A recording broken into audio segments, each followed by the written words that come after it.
All right, so let's get into the lesson of the week. I'm really excited about this one because I recently have decided to start taking on the the job, so to speak, or the opportunity. That's a better way to say it, of training coaches, and I'm getting back into that space, and I'm really excited about it. But when I think about the training of coaches and I look at coaching models, one of the most foundational models, if not the most foundational, is what's called the GROW model. So this is what I'm going to walk you through today. And in order for you to be best prepared for this, all I want you to do is spell the word grow, but do it vertically. Okay. GROW. Now, for those of you that are interested in coaching yourself, coaching others, this works in a business. It also works in a family.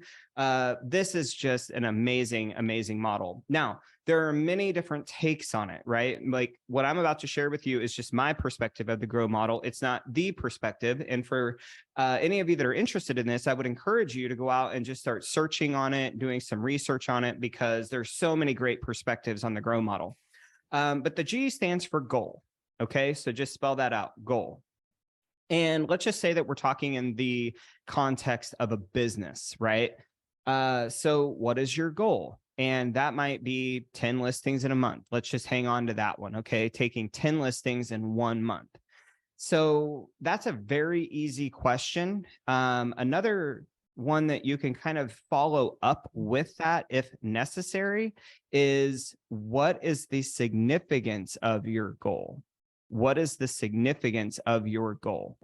Because if a goal does not have significance, it is really challenging for yourself or others to map their behavior to it. See, that's the thing about being a coach or a coaching leader. Your goal is to simply get your client or yourself to map their behavior to the goal. Do you get that? So we're just trying to map behavior. So 10 listings is the month, and in a month is our goal that we're going to use as the example. Then we go to R.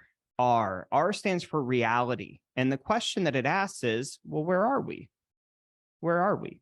So if I were driving from here, and let's just say that I decided to road trip it, and I'm driving to Tony Baroni's house, right? And I call him up and I say, hey, Tony, I think I'm close, but I'm not quite sure where I'm at. And he's trying to get me to his house. If he doesn't know where I am, it's really hard to give me any directions on how to get there. So when we're asking that reality question, all we want to know is, well, where are you?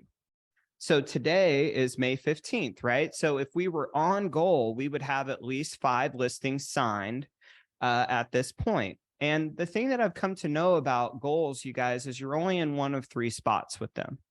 When we're checking on the reality of it, you're only in 1, behind, 2, you're on, or 3, you're ahead. So you're behind, on, or ahead. So what I'm looking for here, if we are behind, is clarity on the gap. Clarity on the gap. So if we're at 3, we have clarity on the gap, which is 2, right? And then we can start to chunk that down into a behaviors, activities. What is it that you're not doing that if you were, you would be on goal? See, Tony DeCello taught me the power of the not question. And I'll say it again really slowly. What is it that you're not doing that if you were, you would be on goal? That is a super, super powerful question. Now, every now and then, if you're coaching somebody and it's a pattern that they're coming back each and every month and they're not hitting that goal, then it's time to have a little bit of a throat punchy conversation, just a little throat punchy conversation. And here was the pattern of conversation that Tony taught me in the GROW model. And he would say, okay, this is the 2nd month in a row that you have been behind or have not hit this goal. I have a question for you. Are you ready for this question? And they say, yes, great. Why don't you want to hit your goal? Now, what are they going to say? Oh, no. I want to hit my goal. I do want to hit my goal. No, you don't. No, you don't. Now, how do I know that you don't want to hit your goal? because this is the second or third month in a row that you haven't hit it.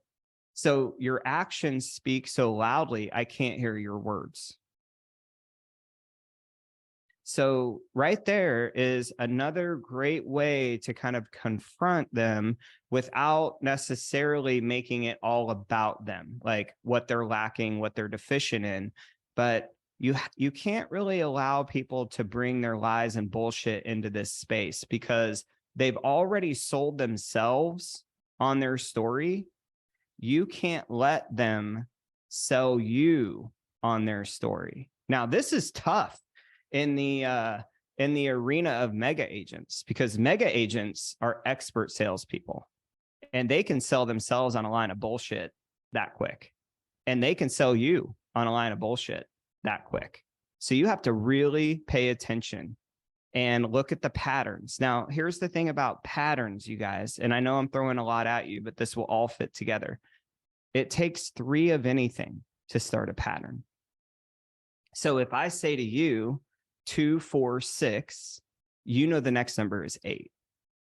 So what we're looking for is this a pattern of behavior where you are consistently behind on your goals. So are we noticing that we're 2 to 3 months that you're not hitting it, or 2 to 3 weeks in a row that you're not doing the activities? So then we move to the O. Now with O, it kind of depends on where we are in the reality. If they're behind, which is where most people typically are, the question is, what's the obstacle? What's getting in your way? What's preventing you? Now, again, typically what's going to happen is they're going to point to things outside of themselves, and they may or may not be correct, but we want to listen very closely to this. Here's the thing that terrifies me as a coach is we have a goal, we know where we are, and we can't properly identify what the real obstacle is. If we can't figure out the real problem, that terrifies me. Most of the time, it's a lack of significance. The goal is just not important enough to you. And see, it drives me a little wild when you have the opportunity to interview a top producer, and no matter what field that they're in, and if you're asking them how they do what they do before you ask them why, you are out of order. If you're asking them how, like, oh, how did you do that? That's not the most important question. The question is why, because why is a force activator. It's what mobilizes energy, and energy is the X factor that ignites all talent and skill. Now, if we are on or ahead of the goal, then what are our opportunities? What are the things that we continue to do? What is it that we are doing but could be doing better? So if we're behind, what are the obstacles? On or ahead, opportunities. And then the W is willingness. What are you willing to do? And some people will say it's the way forward. You could do both. You could do either. I'll show you both. So to me, this is, again, the conversation that I've had so many times over the last month is, do your willings equal your wants? Because if you want something badly enough and you're willing to do what's necessary to get it, you will find a way. Want, willing, way. If you want something and you're unwilling to do what it takes to get it, you're going to find a war. Want, unwilling, war. So how do we dial up the willingness? How do we make this matter to you more? And the question that I like to ask on this, you guys, because I think it's important to elicit the hunger strategies, the hunger games of people, is found in this question. Now, I've asked you this question before, but it's really helpful in the willingness section. And I'm going to ask it to you now, and I'll say it very slowly. Tell me about a time that you wanted something really bad. Tell me about a time that you wanted something really bad, and you had no idea how you were going to get it. And you had no idea how you were going to get it. In fact, it seemed impossible. You had no idea how you were going to get it. In fact, it seemed impossible. And yet, you knew in your heart you would make it happen, and you did. And yet, you knew in your heart you would make it happen, and you did. See, when you think about that time, you went through a process. So the first thing that you did is you stood in possibility. All of your actions are governed by what you deem as possible for you. Possibility is governing your actions. And see, when you stand in the possibility of something, meaning it's not if, it's when, I will make this happen. I will pull it out of my head and make it real. I will print that vision into reality. Well, then your actions are governed by that possibility. And then your results come from your actions. Do you see that?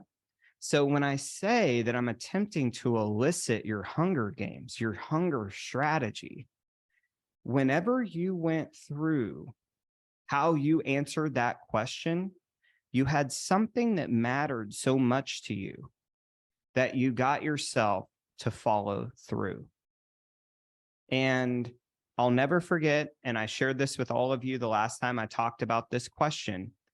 There was a woman who was a member of a team, first year in real estate. She came out, sold like 32, 36 houses. She wasn't even from that city. She crushed it. The second year, it was like mid-year. She was going to be lucky to sell like 20. Rainmaker came to me and he said, I don't know what the deal is. Like, she killed it the first year, and I can't figure out why she's so lackadaisical the second year. So I got her on the phone. I asked her that question, and she said, oh, I remember it was buying a home so that my family could legally immigrate here. And I wanted to have a place that no one could ever take from us, that it would be our own. And I said, so that was the driving force behind your first year in real estate? And she said, yeah, that was it. Well, she bought the home. And in the second year in real estate, she hadn't recalibrated her goal. So the goal didn't have the same significance. And because it didn't have the same significance, it didn't tap the same level of hunger. So what I helped her do was make the shift in regards to her new goal and how it can be more impactful or significant to her. But you all have this force inside of you that gets activated when you really, really want something. If you're looking at your goals in your business and it's not activating the same forces within you, well, then we've got to figure out, is it because you have the wrong goal, or is it because you are not actively assigning the right meaning to it? But what is it? What's keeping you from activating the full force of what is available to you? And I've heard, you all have heard me ask this silly question about, like, well, if your kid got sick and the doctor said that they would only do surgery to save their life if you got 10 listings that month, would you tell the doctor, I don't think I can do that? Would you take the kid to Disney World and say, I'm sorry, we're just going to enjoy the rest of our time here? No. You just don't want it bad enough. But that's okay. How do we get you to want it more? And how can we tap into a time that you wanted something so badly that you did everything in your power to get it? And then let's elicit your hunger games. Let's elicit your hunger strategy. So when you're coaching it, people through this model, can you see how it's such a rich system? Because there's so many different ways that you can ultimately take this to get to what matters. But first, what is the goal? Secondly, where are we? Reality. Third, obstacles/opportunities. And then fourth, willingness and our way forward. But if you just nailed that model, right, and didn't come off of it, I promise you, you would be better than 80% of the coaches out there. It is a foundational model, and you can weave it into your conversation.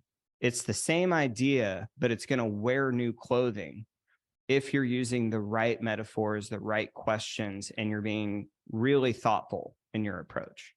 So there you go, everybody. That's the GROW model, foundational model. I trust that you'll use that on yourself and your people to get more performance out of everybody in your world. So thank you for being here.